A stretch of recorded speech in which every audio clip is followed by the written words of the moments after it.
Page 229, exercice 4.5. Trouver la solution générale de l'équation différentielle, la dérivée quatrième d'une fonction y est égale à e à la 2x. Donc, précédemment, on a vu comment résoudre une équation différentielle d'ordre 1, donc une équation qui fait intervenir une dérivée première. On a vu qu'en séparant les variables, on pouvait intégrer une fois, parce qu'on avait une équation différentielle d'ordre 1, et déterminer la solution générale à cette équation-là. Maintenant, vous vous doutez bien que si on a une équation différentielle d'ordre 4, eh bien, il faudra dériver 4 fois pour arriver à une solution générale.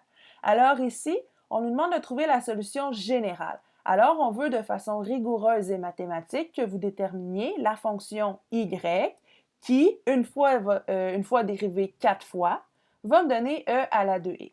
Je sais que dans les exercices, certaines fonctions vont être peut-être, disons, plus faciles pour certains d'entre vous et que spontanément, vous allez pouvoir trouver une réponse. Eh bien, sachez que vous trouvez une solution qui est particulière.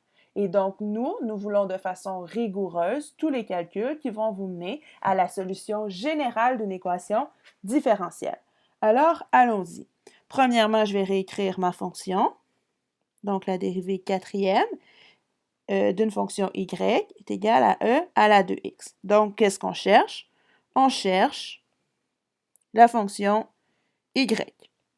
Donc, et on la cherche de façon générale. Donc, on cherche la fonction y qui est égale à une certaine fonction qui dépend de x.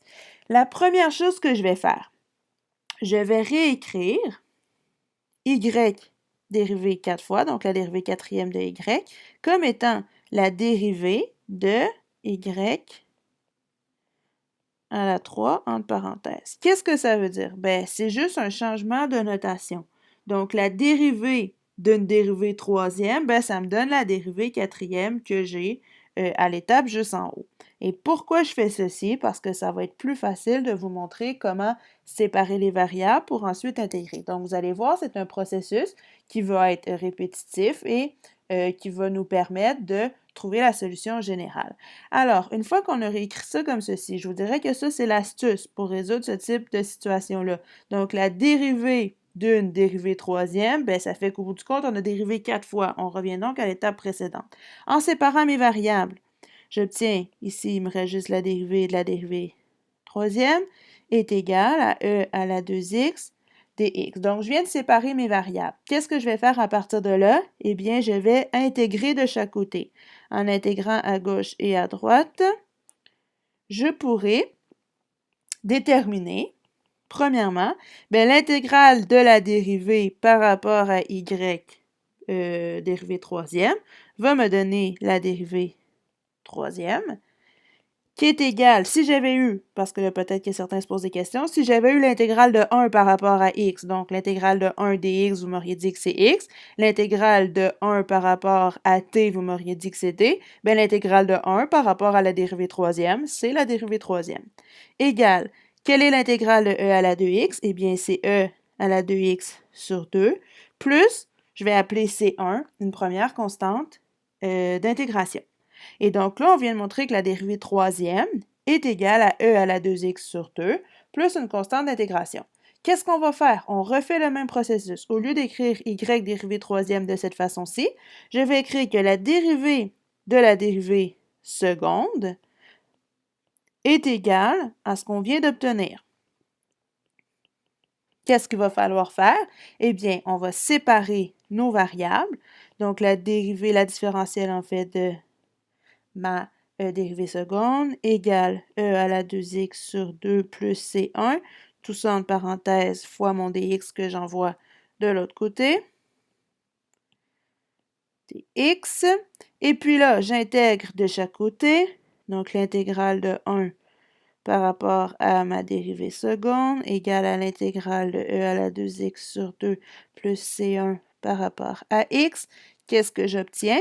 J'obtiens que l'intégrale de 1 par rapport à ma dérivée seconde, ça me donne ma dérivée seconde, égale l'intégrale de e à la 2x sur 2, ça va me donner e à la 2x sur 4, donc 2 fois 2, 4, plus l'intégrale d'une constante par rapport à x, c'est la constante fois x, plus C2, ma deuxième constante d'intégration.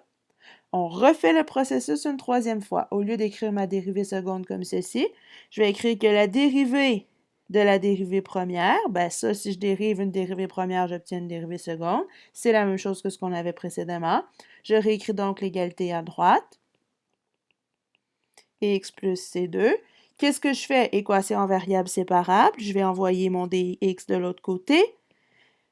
E à la 2x sur 4 plus C1x plus C2, tout ça en parenthèse, fois dx.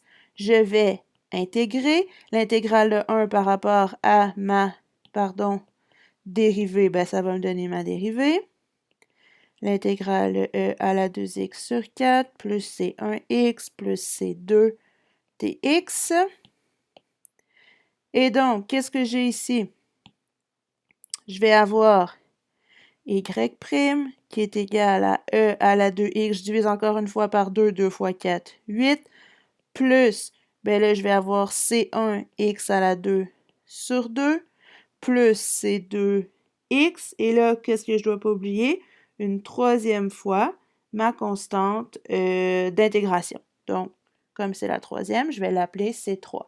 Et puis, une dernière fois, nous allons refaire le processus. Cette fois-ci, ben, Y', c'est directement dy sur dx égale E à la 2x sur 8 plus C1x2 sur 2 plus C2x plus C3.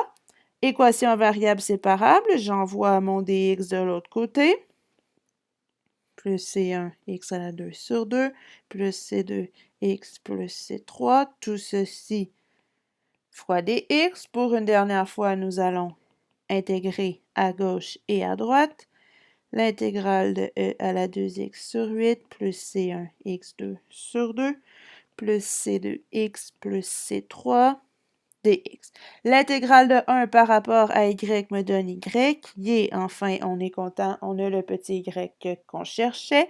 Égal E à la 2x, je divise encore par 2, et donc 2 fois 8, 16, plus C1x à la 3 sur 3, 2 fois 3, 6, plus C2x à la 2 sur 2, plus C3 x plus C4, qui est ma quatrième constante d'intégration.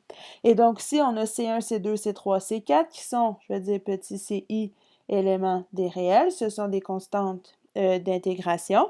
Maintenant, sachez que la façon la plus générale d'écrire ceci serait, si vous voulez absolument obtenir la même réponse que ce que vos manuels vont vous donner, eh bien, E à la 2x sur 16, je ne touche pas à ça, mais C1 sur 6, C2 sur 2 et C3, en fait, qui est ici C3 et C4, on pourrait les réécrire comme étant C1, qui est une constante, divisé par 6, c'est une constante, ça me redonne une autre constante. Je pourrais l'appeler A. Donc, où A est égal à C1 divisé par 6, plus, eh bien, C2 sur 2, qu'est-ce que c'est? C'est une constante divisée par une autre constante. Ça me redonne une constante que je vais appeler B. Ensuite, C3, ben, je pourrais l'appeler Cx et mon C4, je vais l'appeler D. Et donc, on aurait les constantes A, B, C, D. C'est exactement la même chose que ce que j'avais au départ. C1 sur 6, C2 sur 2, C3 et C4. C'est vraiment à votre discrétion, mais si vous voulez avoir une réponse conforme à ce que les manuels proposent, ceci serait la forme la plus générale possible. Alors, voilà, c'était un exercice sur la résolution d'une équation différentielle d'ordre supérieur à 1.